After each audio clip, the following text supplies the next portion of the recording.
Hello, gamers! Restore your Alienware 18 laptop to its factory configuration with this detailed walkthrough.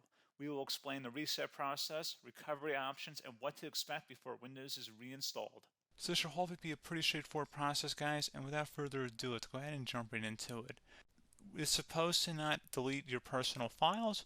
I strongly suggest you create a backup of any important files or documents before you proceed, because even though it might say that it's going to save your personal files, there's no guarantees that it will, so just keep that in mind, and we're going to go ahead and jump right into it. So we're going to go ahead and start by right-clicking on the Windows Start menu, and we're going to select the settings. You want to select System, and then on the right side, scroll down until you get to Recovery. Reset Advanced Startup Previous Version of Windows. Go ahead and open that up. So we're going to start by going underneath Recovery Options, reset this PC, choose to keep or remove your personal files, then reinstall Windows. Go ahead and select Reset PC. Underneath Choose an option, Keep My Files removes apps and settings but keeps your personal files.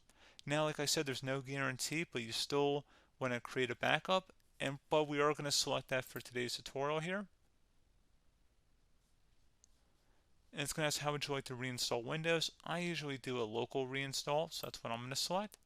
And current settings is going to reinstall Windows from this device, and then we're going to select next again. This shouldn't take too long here, guys. And resetting will change settings back to their default, keep personal files, reinstall Windows from this device, remove all apps and programs, and you can also view what apps will be removed. This will take some time and your PC will restart. These are the apps that will be removed, so take note of that. So you're definitely going to have to reinstall some stuff once it's done. So it looks like I accidentally closed out of there, so I'm just going to go back to exactly where we were. And we're just going to go ahead and proceed with the reset here and select reset.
And there you go, guys. Should be simple as that. Go ahead and reinstall any of the applications that were removed. You can see a list of them by clicking on the link that's going to be on our desktop here. And that's pretty much it, guys. So, as always, thank you for watching this brief tutorial. Do hope I was able to help you out, and I do look forward to catching you all in the next tutorial. Goodbye.